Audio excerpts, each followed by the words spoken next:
अपने पति का विश्वासघात करती है, तो उस पति के मन में कितना जलन होता है, कितना क्रोध हो जाता है वो। जिस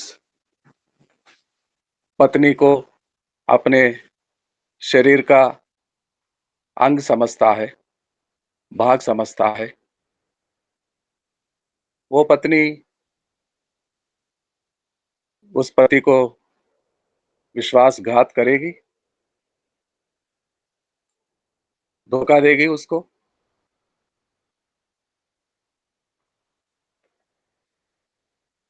उसके साथ क्या होता है? परमेश्वर नहीं चाहता घर घर में, धरती पर सारे जवान लड़की लड़कों का शादी हो जाए, गृहस्थ हो जाए, अपना परिवार बनाए, फूले फले, बच्चे बेटे बेटियां हो। This is the system of haven. स्वर्गलोक का नियम है, व्यवस्था है, योजना है। परिवार परमेश्वर का योजना। आदम को बनाने से पहले धरती, आसमान, आसमान में सूरज चांद तारे, और आसमान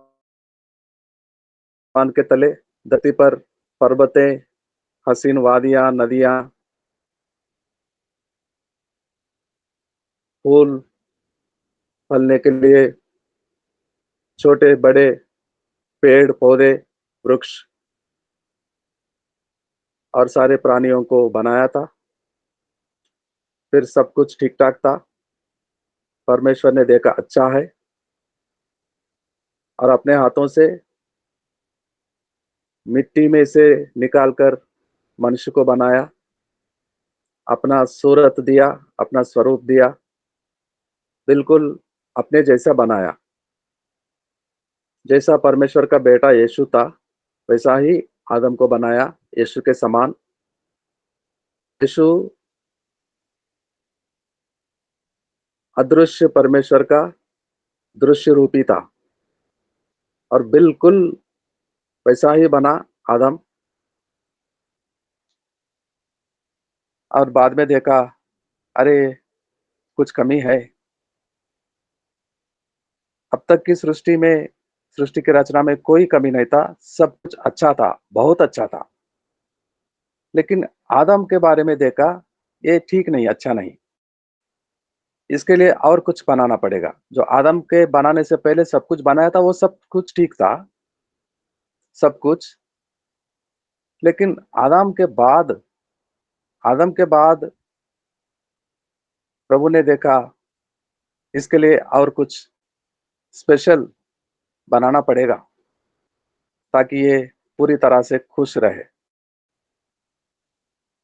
फिर उसको गहरे नींद में सुलाया, उसकी पसली का हड्डी को निकाला, और सुंदर सा सूटेबल हेल्प के लिए उसका नर का नारी बनाया। और वो नींद में से जागकर उठकर देखता है, हाउ ब्यूटीफुल, ये मुझ में से बना है, ये मेरी है, मैं नर और ये नारी। तब परमेश्वर ने देखा, यस, अब ठीक है, अब ठीक है, beautiful couple, man and woman, नर नारी, पुरुष।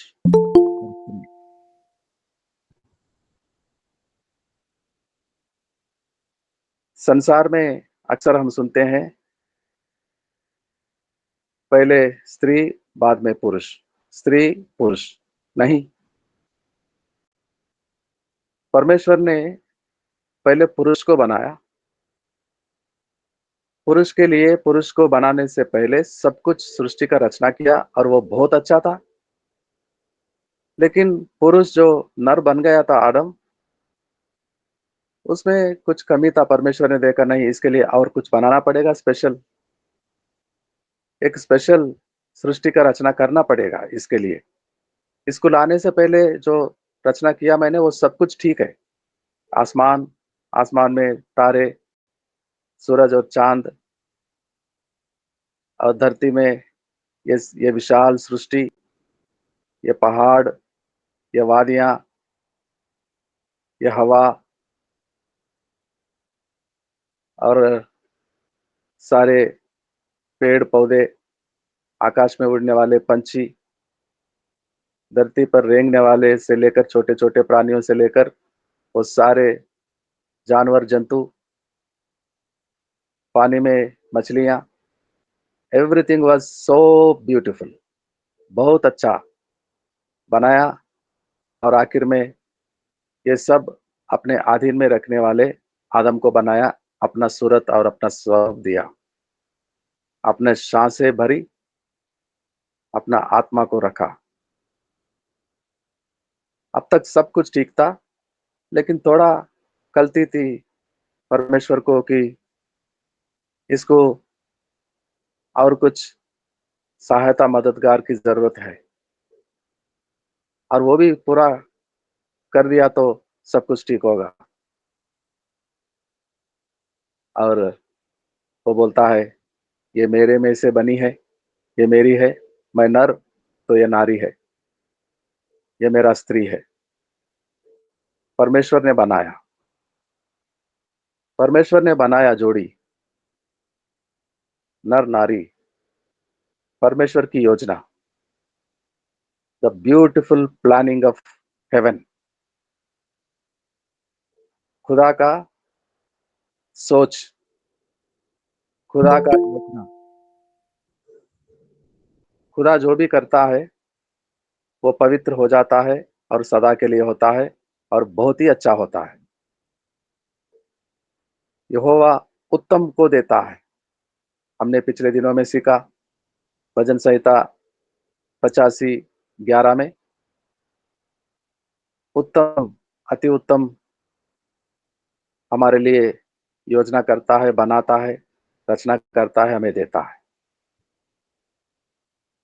बाग बगीचे में जाएँगे, सैकड़ों पौधे हैं, अलग-अलग फूल खिलते हैं, विभिन्न तरह, कितना सुंदर, कितना मुलायम और कितना सुगंध भरित, एक से बढ़कर एक, सब फूलों को अपना-अपना सुंदरता।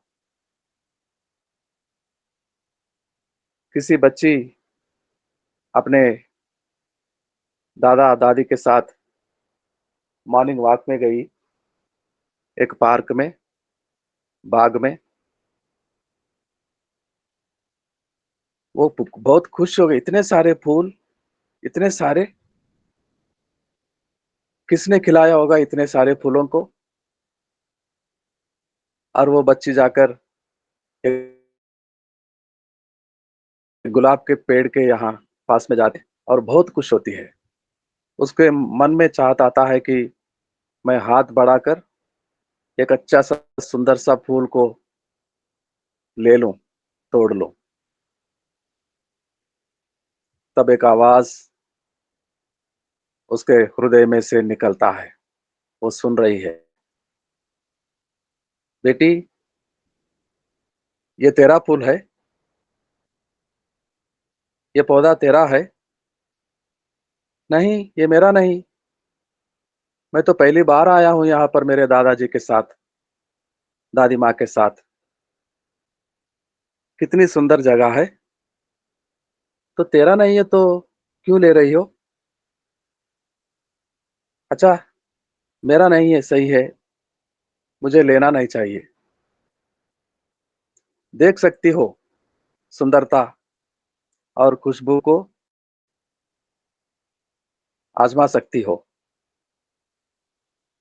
लेकिन तोड़ना नहीं, इसका मालिक है कोई, और वो माली बच्ची को देख रहा था दूर से, पास में आया, "बेटी क्या कर रही हो?" "मैं फूलों को देख रही हूँ।" "लेकिन तूने हाथ बढ़ाया था, वापस क्यों खींच लिया? मुझसे कोई कह रहा है, ये क्या फूल तेरा है? ये पौधा तेरा है? ये बगीचा तेरी है?" मैंने कहा, "नहीं, तो देखो सुंदरता को, खुश हो जाओ। विदाउट परमिशन कैसे ले सकती हो?"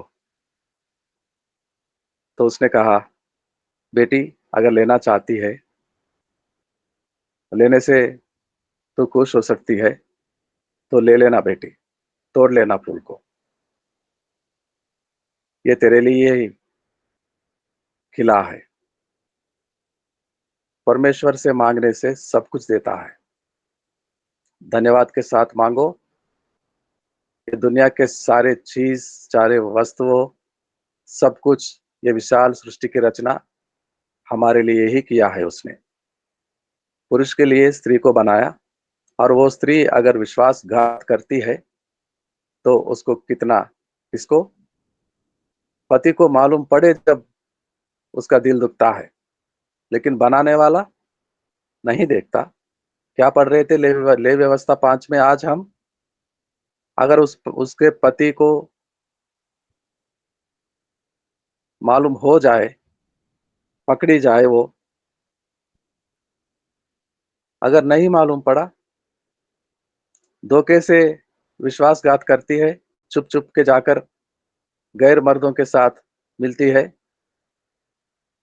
पति तो नहीं देख रहा है, मालूम नहीं पड़ा, मालूम पड़े तब देखा जाए, लेकिन बनाने वाला,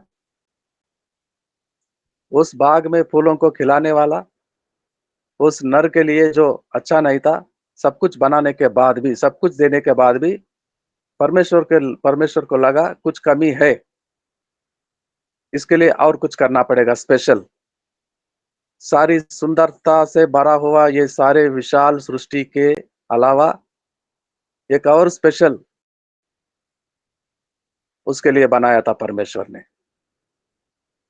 उसको कितना दुःख होगा,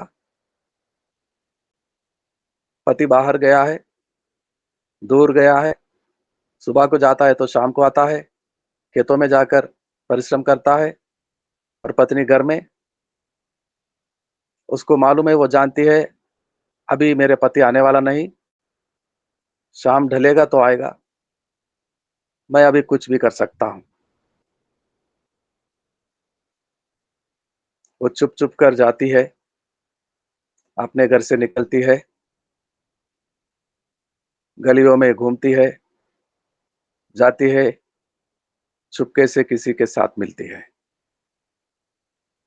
तो बनाने वालों को कितना दुःख होगा, रचने वालों को, तुझे रचने वाला, तेरी सृष्टिकर्ता, उसको कितना दुःख होता है। तेरे पति को मालूम पड़े तो वो तब जलता है, लेकिन अब तो जो तू जा रही है, मन में इरादा कर लिया है तूने, उस गैर आदमी के पास जाने के लिए तैयार हो गई है, सजकर सजावट के साथ निकल रही है बेशर्म होकर, देख रहा है वो खुदा, तुझे बनाने वाला, कलीसिया के साथ भी ऐसा ही सोचता है। परमेश्वर अपने पवित्र कलाम में से प्रभु यीशु का वधु को, कन्या को पवित्र बनाता है, धुलता है वचनों के द्वारा, ताकि वो निष्कलंक रहे, कोई विश्वासघात ना कर सकी वो। उसको उसके पुरुष के लिए पवित्र बनाए रखता है परमेश्वर, और कलीसिया अपने वर के बाट जोतते रहती है, और देर हो रहा है, समय लग रहा है। अब कलीसिया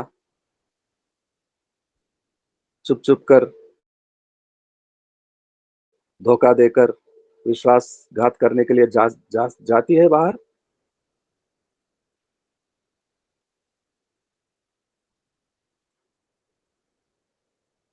अन्य पुरुषों के पास रीति-रिवाज, तावीज़ बाँधने वाले, दुरात्माओं का उपासना करने वाले, वहाँ जाकर प्रश्न डालते हैं, मेरा घर कब बनेगा? मेरा बेटी का शादी कब होगा? मेरा लड़के का नौकरी कब लगेगा? शर्म आना चाहिए। धोखे से छुप-छुप के जाते हैं, हफ्ते में 1 बार पहले दिन आराधना करने के लिए आते हैं, कलीसिया में, और अन्य लोगों के पास, गैर लोगों के पास जाते हैं। क्या मिलेगा? देने वाला कौन है? देने वाला बच्चे कौन देता है? पढ़ाने-लिखाने के लिए इतने दिनों से सहायता मदद कौन कर रहा है?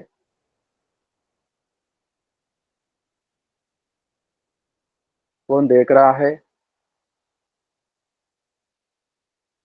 प्रभु के हो जाने के बाद, प्रभु की कन्या बनने के बाद कलीसिया वधू बन रही है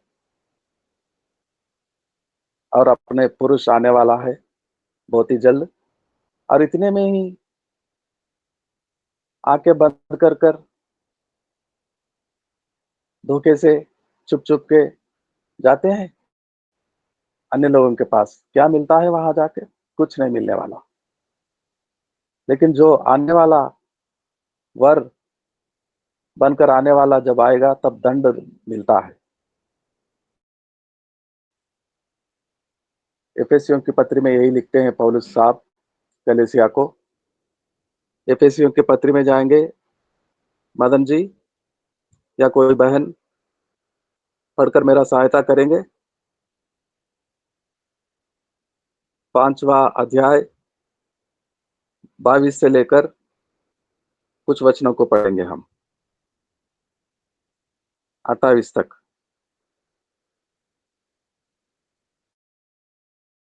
22 से 5वां अध्याय। हे पत्नियों, अपने अपने पति के ऐसे अधीन रहो जैसे प्रभु के, क्योंकि पति पत्नी का सिर है, जैसे कि मसीह कलीसिया का सिर है और स्वयं ही देह का उद्धार करता है। पर जैसे कलीसिया मसीह के अधीन है, वैसे ही पत्नियां भी हर बात में अपने अपने पति के अधीन रहे। आमीन। हर बात में अधीन रहे। आगे भी पढ़िए, आगे भी पढ़िए। हे पत्नियों, अपनी अपनी पत्नियों से प्रेम रखो, ये पत्नियों, जैसा मसीह ने भी या कलीसिया से प्रेम करके अपने आप को अपने लिए दे दिया, कि उसकी उसकी वचन के द्वारा जल से स्नान से शुद्ध करके पवित्र बनाए, और उसे एक ऐसी तेजस्वी कलीसिया बना करके अपने आप खड़ी करें, जिसमें न कलंक, न झुरी, न कोई और ऐसी वस्तु हो, वरन पवित्र और निर्दोष हो। इसी प्रकार उचित है कि पति अपने पत्नियों से अपने देह के समान प्रेम रखे, और जो अपनी पत्नी से प्रेम रखता है वह अपने आप से प्रेम रखता है, क्योंकि किसी ने भी कभी अपने शरीर से बैर नहीं रखा, वरन उसका पालन पोषण करता है, जैसा मसीह भी कलीसिया के साथ करता है, इसलिए कि हम उसकी देह के अंग हैं। आमीन, आमीन। इ- क्या ही सुंदर वचन है।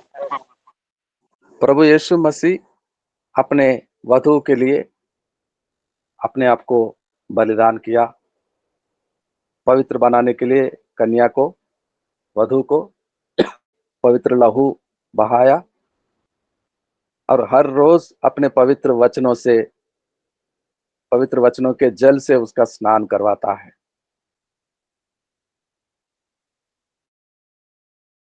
इसलिए कलीसिया, मेरे भाई बहन, बच्चे बड़े, परमेश्वर की वचनों का जल स्नान करते रहना, हमेशा अपने आप को पवित्र बनाते रहना, निर्दोष और निष्कलंक बने हम। उसके वचनों को पढ़े हम, सुने हम कलीसिया में, और जो परमेश्वर के अच्छे दास, अभिषिक्त दास खड़े होकर परमेश्वर के संदेश को सुनाते हैं, तो कलीसिया का स्नान करवाते हैं वो पवित्र वचन के जल के साथ द्वारा, ताकि हमें कोई कलंक ना हो, कोई दाग ना हो और ऐसे कोई वस्तु ना हो। हम हमारे स्वामी का इंतजार करें, उसके वधू है हम। वो आएगा, जहां वो रहता है हमेशा के लिए, वहां उसके साथ रखने के लिए हमें ले जाएगा। और इतने में ही हम उसको धोखा देंगे? हमारे चाल चलन मन फिराकर उधार को पाकर यहाँ आए हैं, फिर वापस जाते हैं, फिर जाते हैं प्रश्न लेकर, कैसे बनेगा मेरा घर, कैसा होगा मेरा खेती, कैसा मेरा खोया हुआ गाय बैल मिलेगा। दुष्टात्माओं के पास जाते हैं, मुहूर्त निकालते हैं, शगुन निकालते हैं, जाकर पवित्र बनना, निष्कलंक होना, परमेश्वर के वचनों से जल स्नान करना, अपने आप को शुद्ध रखना, तैयार करना छोड़कर चुप चुप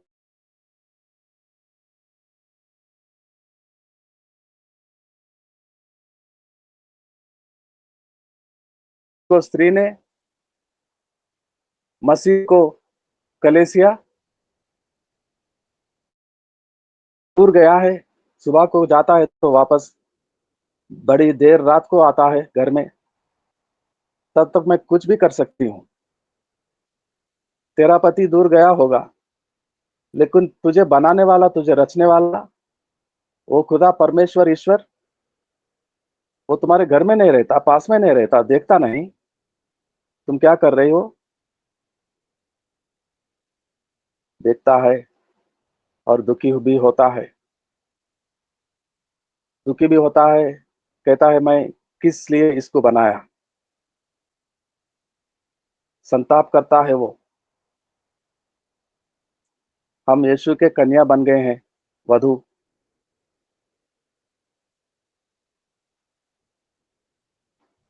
और वो वापस आ रहा है हमें लेने के लिए। यदि हम शुद्ध और पवित्र, निर्दोष, निष्कलंक ठहरे, तो वो खुश होता है, हमारा वर, और वो हमें उसके घर में ले जाता। This is the relation between the man, woman, husband and wife, Christ and his church. घर घर में पति पत्नी का रिश्ता, और मसीह का उसकी कलीसिया के साथ रिश्ता। पवित्रता, शुद्धता, निष्कलंक, निर्दोष। और जरूरी है वचनों को पढ़ना, सुनना, जल स्नान करना, शुद्धता बनाए रखना। This is the beautiful system of heavenly kingdom. परमेश्वर की योजना कलीसिया के लिए। आइए हम विश्वासघात ना करें। हम वो बुरे कामों को छोड़ दिए हैं, कई दिन हो गए, कई साल हो गए। कहीं दूर आ गए हम, वापस फिसल कर नहीं मुड़ जाए उस गंदगी में, उस बुराइयों में। अपने आप को शुद्ध रखे, पवित्रता से बनाए रखे, वचनों को रोज पढ़े, रोज सुने, परमेश्वर के अच्छे दासियों का संदेश को,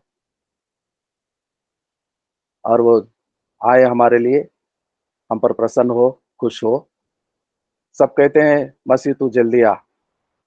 मैं तैयार हूं, मैं निष्कलंक हूं, मेरे चरित्र को, मेरे कैरेक्टर को मैंने खराब नहीं किया, मैं कोई विश्वासघात नहीं किया और करूंगा भी नहीं, करूंगी भी नहीं।